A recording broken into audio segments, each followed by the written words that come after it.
Ser det ikke dumt ud? Mad, det er sådan, det skal man skal spise det med appetit. At det er vigtigt, at det bare smager rigtig godt, og man bliver nogle gange lidt overrasket. Man husker det. Det er det, jeg synes, det er vigtigst med mad. Mit navn er Monika Krag, og jeg har Lindegården Kollund. Vi laver mad fra hjertet, selvkærligt mad, nærende mad. Man kan bruge en masse ting ude fra naturen, og det er jo i hvert fald så noget af det første her, det er jo ramsløg, og så kommer der jo en masse bær. Lækkert.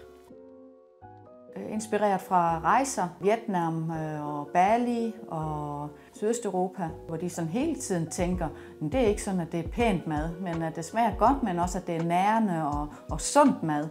Og det er sådan en helt anden glad måde at tænke, det har jeg bare lyst til at spise mere af, fordi det er rigtig godt for min krop.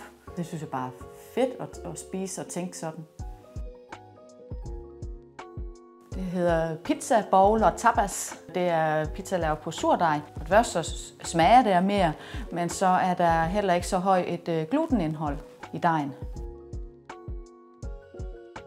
Med bowls, den lækre måde at spise på, hvor man både får det sure og det søde og det sprøde og det bløde og det varme og proteinholdige, så man får alle sanserne brugt. Og med tapas, der kan man jo også vælge, om det skal være med fisk eller okse, eller om det skal være vegetarisk, så man ikke synes, man synder bare, fordi man er ude at spise.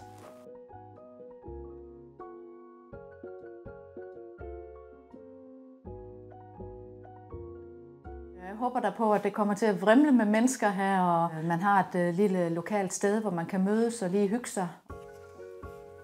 Det billede, vi skal til at tage nu, det er jo sådan lidt et før og nu billede. Før der stod jeg med oksehøjreb på skulderen, og nu står jeg med en bakke fyldt med grøntsager og urter. Nu er det det, der er i fokus. Sådan. Ja, det er bedre. Og så er det store smil. Ja. Jeg håber at skabe et fællesskab om de gode vaner.